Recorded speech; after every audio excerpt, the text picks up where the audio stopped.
We're here today and I needed to resaw some material.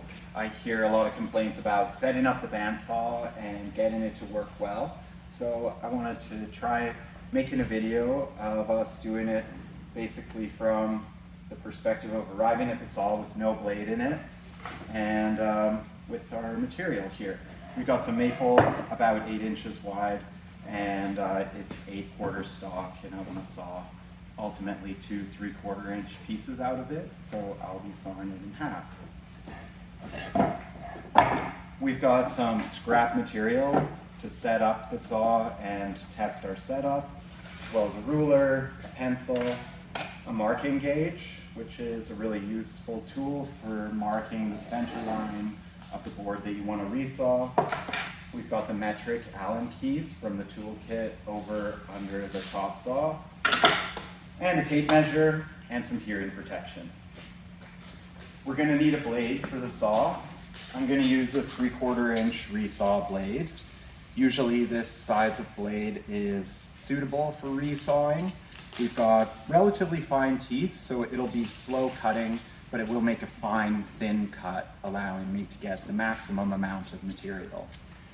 Because we're resawing these large pieces of hardwood, we need a good sharp blade.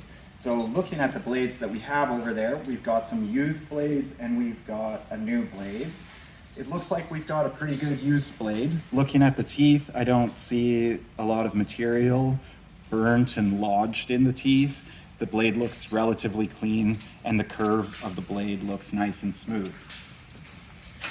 We've got another used blade over there that doesn't look so good. It's got a lot of buildup around the teeth. It looks like it's been pushed into burning material, and it's showing some wear from the guides and from the pressure that it has been used under. The curve of the blade is also a little bit uneven in some spots, which sort of makes one think that it got stuck in something or got distorted a little bit.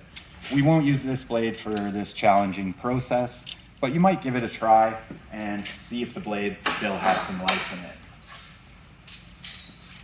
Because we're actually trying this without testing it out before, we're trying a blade that we don't know exactly if it's sharp or not. It's difficult to tell by looking at the blade whether it is really sharp. A new blade that's hanging over there, we usually do keep some new blades around, would be the surest way to know that it's sharp. But we're going to try the used one first for the sake of demonstration. The blades are coiled when they're hung up, and uncoiling them, they can spring apart sometimes. So if you're not familiar with uncoiling the blades, it's recommended to wear gloves and eye protection or face protection when you do uncoil the blade.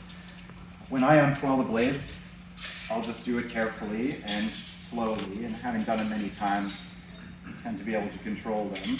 The bigger the blade, the harder it is to uncoil it gently. If you want to coil the blade back up, you take the blade and hold it with your teeth away from you in front of yourself. Lightly put your foot on the blade at the center below you.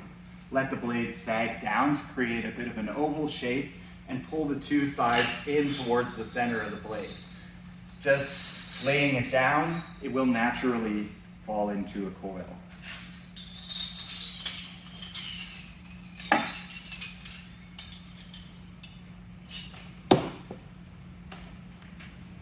So there's our blade. Note the cutting direction of the blade and make sure that it goes onto the wheels of the bandsaw in the right direction. That's with the teeth hanging, pointing down, like an arrow pointing down. You need the tension of the bandsaw wheels loosened in order to get the blade on. If there's no blade on here, usually the wheels are in a loose position, and you can just go ahead and slide the blade over the two wheels, in between the upper guide, in between the lower guide. Make sure it's over the bottom wheel, and then apply some tension with the hand wheel here. We've got a gauge that indicates the tension of the blade. The reading on the gauge refers to the width of the blade in millimeters. And so if the blade is 18 millimeters wide, then the target setting would be 18.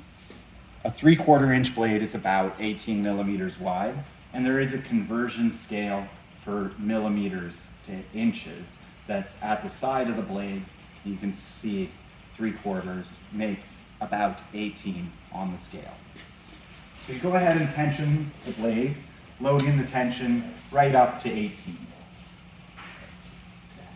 We've got 5mm increments, so we're going to tile it up until we're just short of 20. Then I like to turn the blade a little bit by hand and see how it feels. It feels awfully tight now, so that indicates that we need some adjustment of the guide. Something is put in resistance on the blade. Usually, if you change the blades, you will have to adjust the guides. To adjust the guides, all you need is a set of Allen keys. Most of these, I believe, are 6mm. And in order to adjust the guide, we want to loosen them off.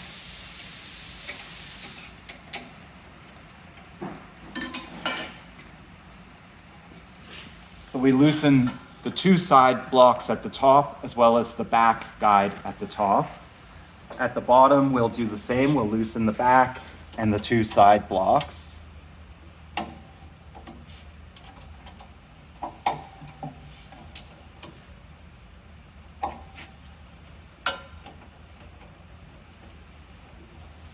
So that should allow our blade to run nice and freely. Now we've got the blade running in its natural position on the wheels, which is centered on the tires. We have had some discussion about setting up the saw so that the gullet of the teeth is at the center of the wheel. I'm not entirely sure if that would be possible when using the wider blades that we have in the shop, but perhaps. In any case, setting it up with the blade centered on the wheel, we're going to set the back block so that it just comes into contact with the blade when the blade is resting in its natural position. We don't want to force the blade forward by pushing on the back of it with the block. We just want it to be in contact with the blade. So that is just in loose contact with the blade. Down at the bottom, we'll do the same. Now you'll notice that the teeth of the blade in that natural position are sitting behind the blocks here, and that's what we want. If you find that the teeth of the blade are not sitting behind the blocks there, these 2 bolts that are underneath the guide blocks here will allow you to slide the whole guide block setup back and forth. If you need to move the guide block setup, you'll need to adjust the back block once again. We're going to lock in the position of the guide block setup here to get as accurate setup as possible. And so now that we have the 2 back blocks adjusted and tight, we'll adjust the 2 side blocks. The side blocks ideally are not pressing against the blade and are just in contact with the blade. You want a tiny space between each side block and the blade, and you don't want the side blocks to push the blade to one side or another. It can be difficult to tighten them up in the desired position because as you crank down on the nut, the block can move a little bit. If you have a hard time holding on to it, you can use a large crescent wrench to hold on to the guide blocks. And I believe that there is one in the tool chest under the chop saw. I'll just set the guide block in the desired position and slowly crank it down to make sure that it doesn't move and start to push on the blade. They don't need to be extremely tight. They do need to be nice and snug. So there we have just enough contact with the blade, but the blade still slides freely without any resistance through the guide blocks when this has been done successfully. You'll notice tightening the second block, it's easy to twist the block and squeeze the blade. If this happens, there will be resistance in the movement of the blade, and you just gotta loosen it off and try it again. So now we tighten down the second guide block, and we check that the blade still moves freely. We're gonna do the same process on the bottom of the saw, starting with one guide block, just resting it in contact with the blade, and tightening it down in that position.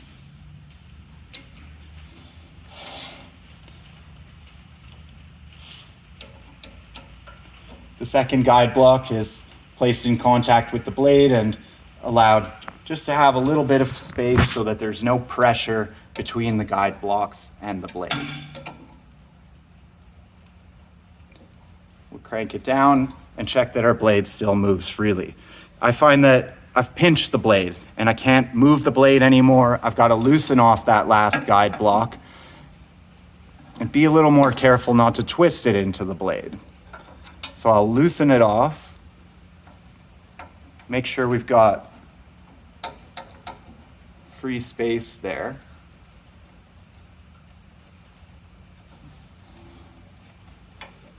And tighten it down again. Tightening the blocks down slowly makes it a little easier to get them to tighten down without pinching the blade, though it can be tricky. We're still pinching it here. That's not being able to get the blade to slide freely. I'm going to try loosening both guide blocks off and making sure that we've got proper free play there.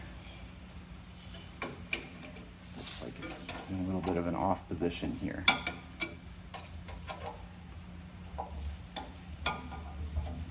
That's it. So we found that the whole guide block setup here was cocked to the side. That'll cause problems because you're never able to tighten down the second guide block without pinching it.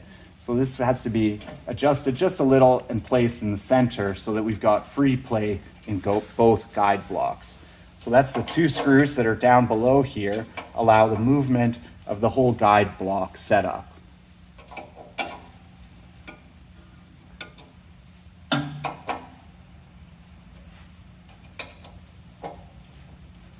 Now that we've tightened those down and we have some room around both guide blocks, we'll give it a try again.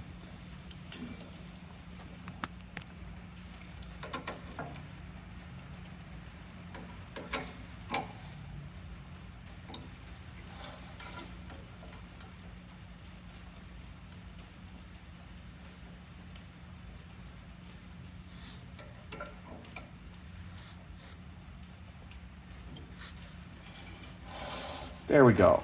We've got a little bit of loose movement in the blade here though. Let's try it again and see if we can get it a little tighter without squeezing the blade.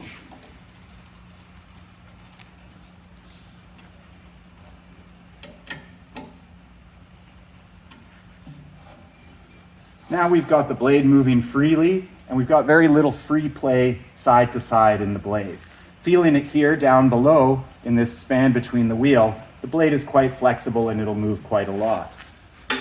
Up here between the two guides, we've got quite a rigid blade with just a small amount of movement.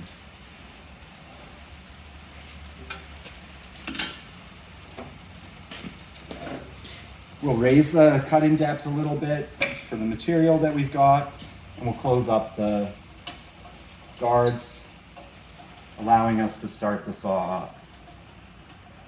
This saw does have a safety mechanism that prevents the saw from starting when the guards are open.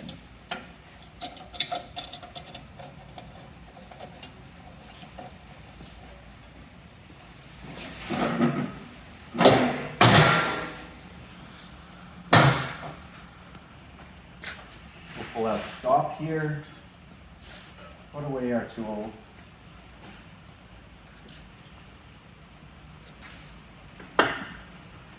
Put hearing protection on.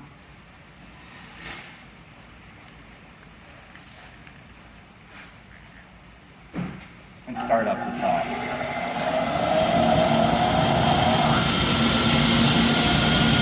Now we want to run a test piece through to see that we're cutting well and cutting relatively straight.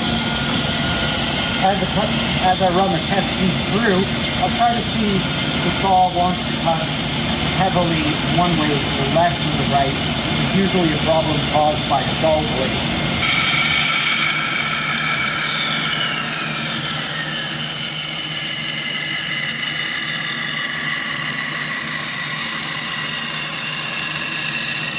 just cutting in a straight line by eye. And I can sort of feel where the blade cuts in a line straight relative to the wood.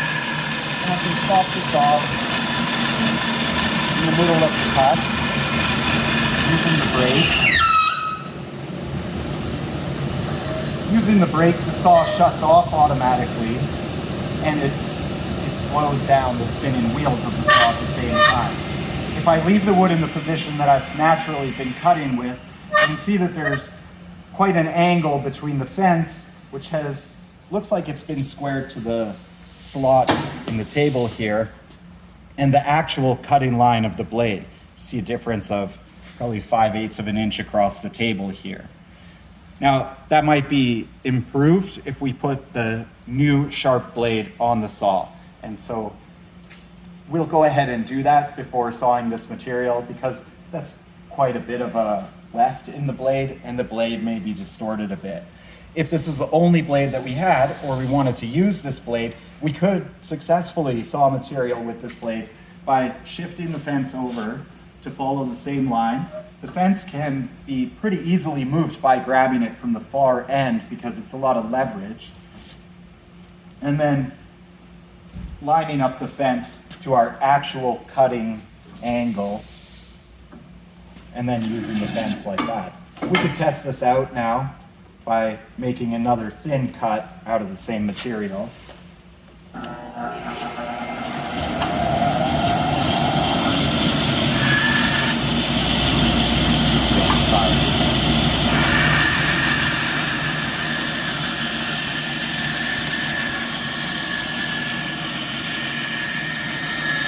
Now, if I set the fence correctly, I won't be fighting the blade in one direction or the other, and the blade won't wander in the material a lot. So I should be getting nice and easy cuts through the material here. And the back of the blade, you'll notice, doesn't push heavily on one side or the other of the cut.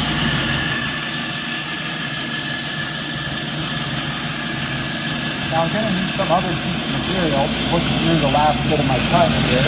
I'm just going to use another scrap that I saw.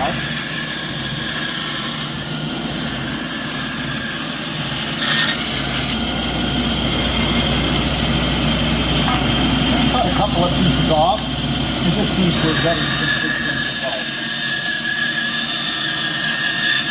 You go pretty fast in soft wood like this.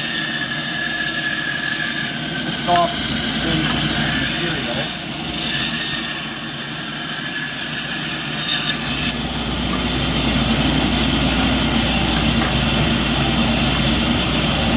It's got the cut already there.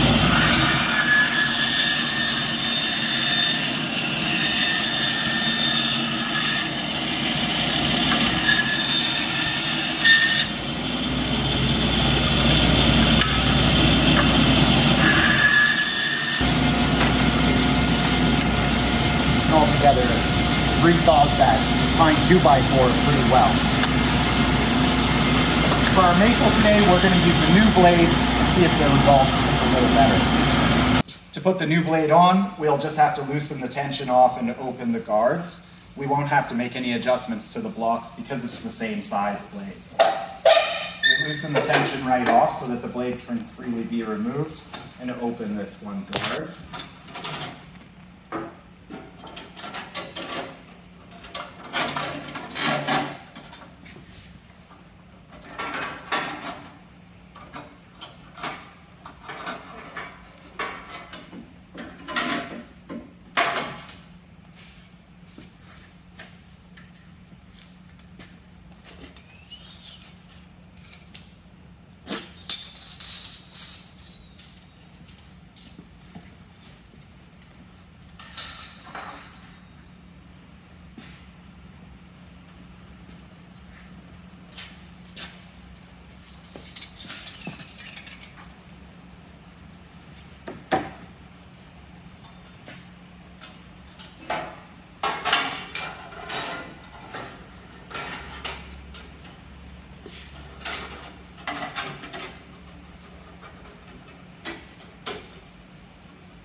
Apply some tension to the blade.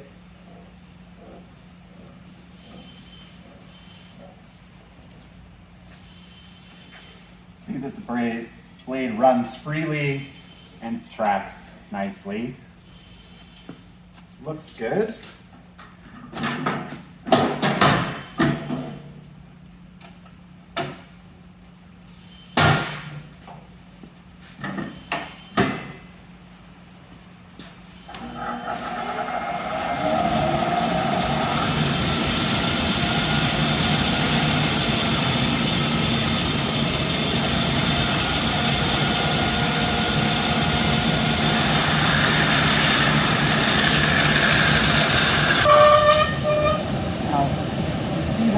We're cutting at an angle pretty close to where we were before, but it is a little bit straighter, and so we do have to adjust the fence a little bit.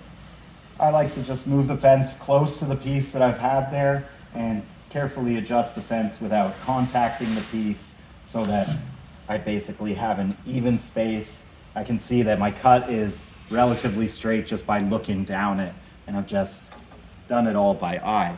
You might mark a line on your piece of material in order to test with a little bit more accuracy.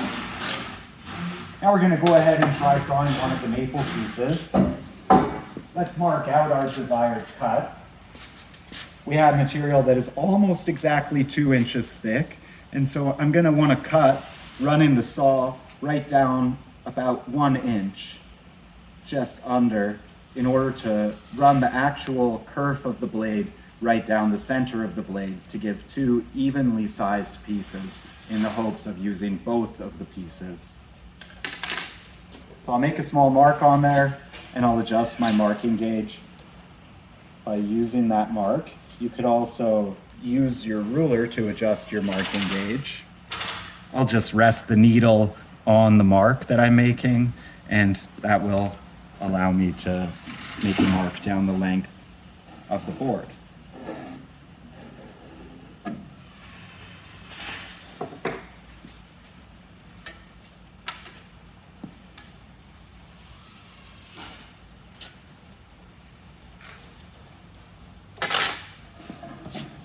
We need to open up our jaw a little more here to fit our piece of material in.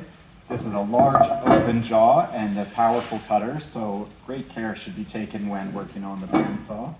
And we're going to want a piece of scrap to push our material through at the end, so we'll keep that ready here.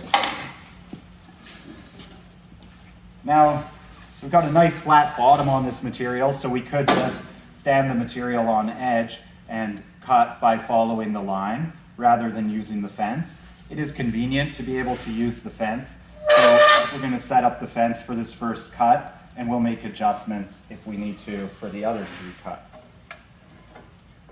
If you don't have a nice square edge on one side, you can joint the piece of material before coming to the saw. You want, as always, the convex side away from the fence on the jointer so that you do get a relatively perpendicular edge to your rough face.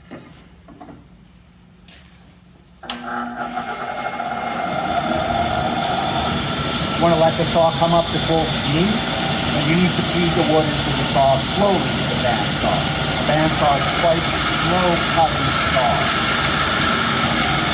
And we start to cut with the blade nicely lined up with our line, cutting just on the inside of the line.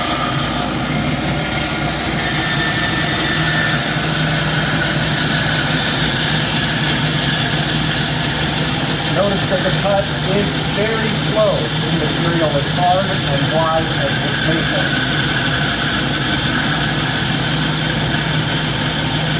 It looks like we've got the fence set up pretty well, but without a lot of pressure or movement to the side. The blade follows the line very nicely.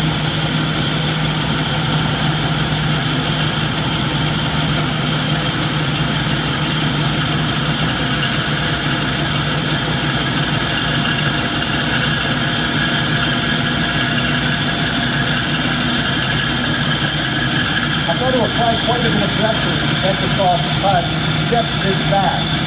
You don't want to apply a lot of pressure. It's really easy to burn out the blade by pushing too hard with the material. Maple is tough material to cut, and so the saw at this stage is working hard.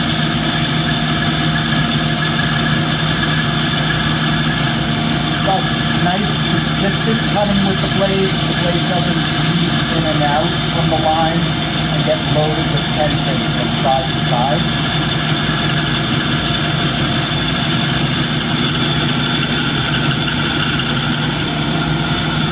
Remember that as you come to the end of your cut, your hand is approaching the blade. You want to keep a good safe distance away. If your boards are long, it's important to support the tail end of your work so that you're not fighting the weight of your board as you come to the end of your cut.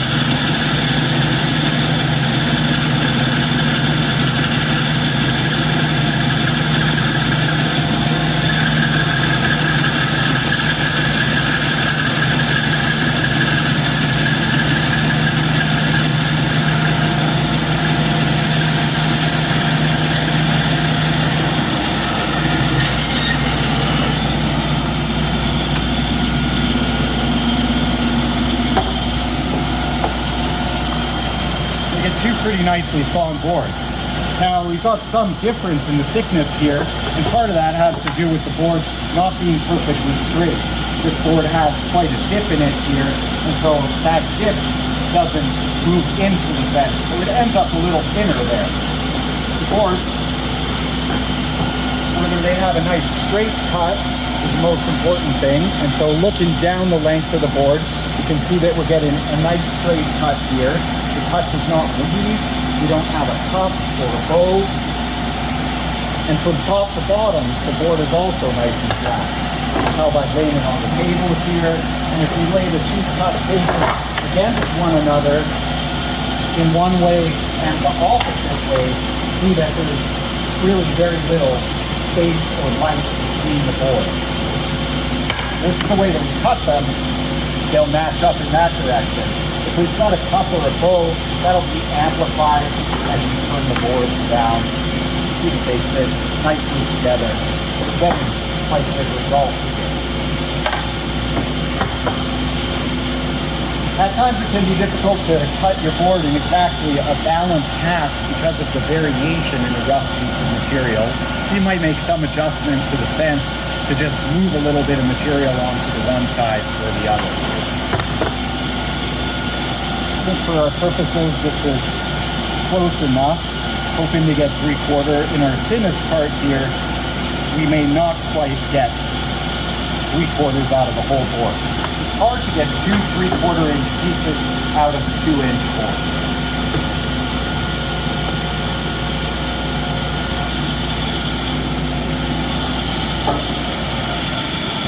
See if we can adjust it just a bit.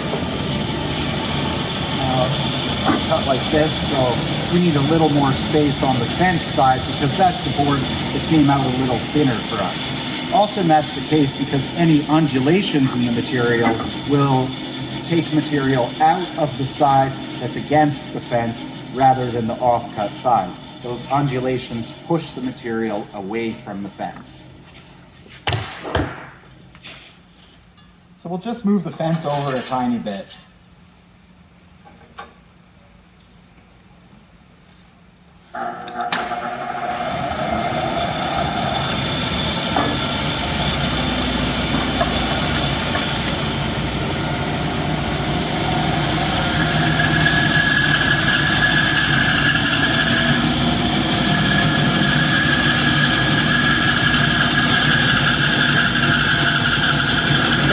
Moderate pressure leads to a good cut. You don't want to push too hard against the fence because of the fence's ability to move. You shouldn't need to apply so much pressure to the fence.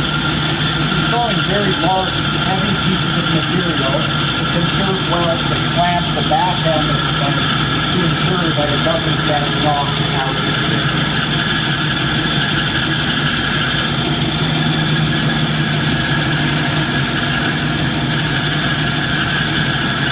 Learning from each saw, it pays to mark a line on all of your boards and monitor it.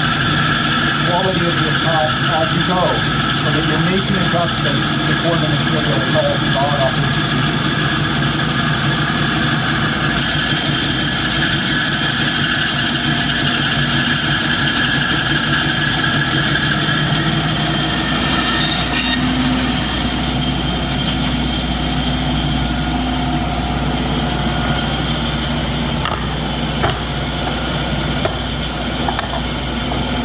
We've got 2 boards, and they're closer in size.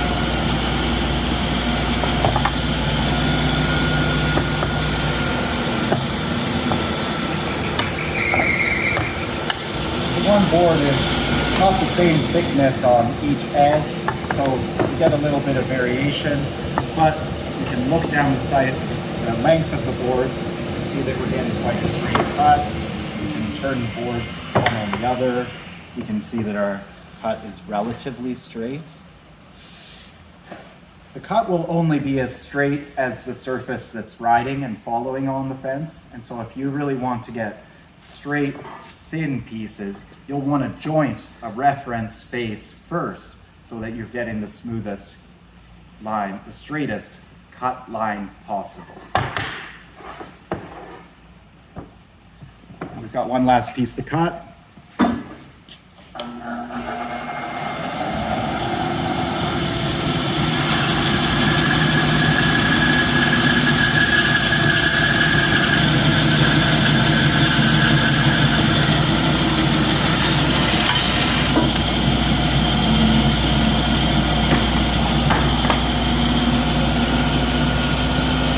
Check for straightness of our cut, and that should be quite parallel to your outside line. We've got a nice straight cut.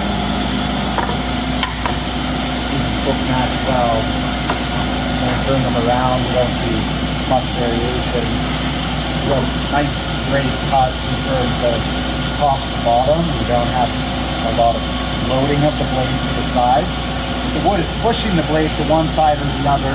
You'll start to get a lot of a curve here as the blade bows under that pressure.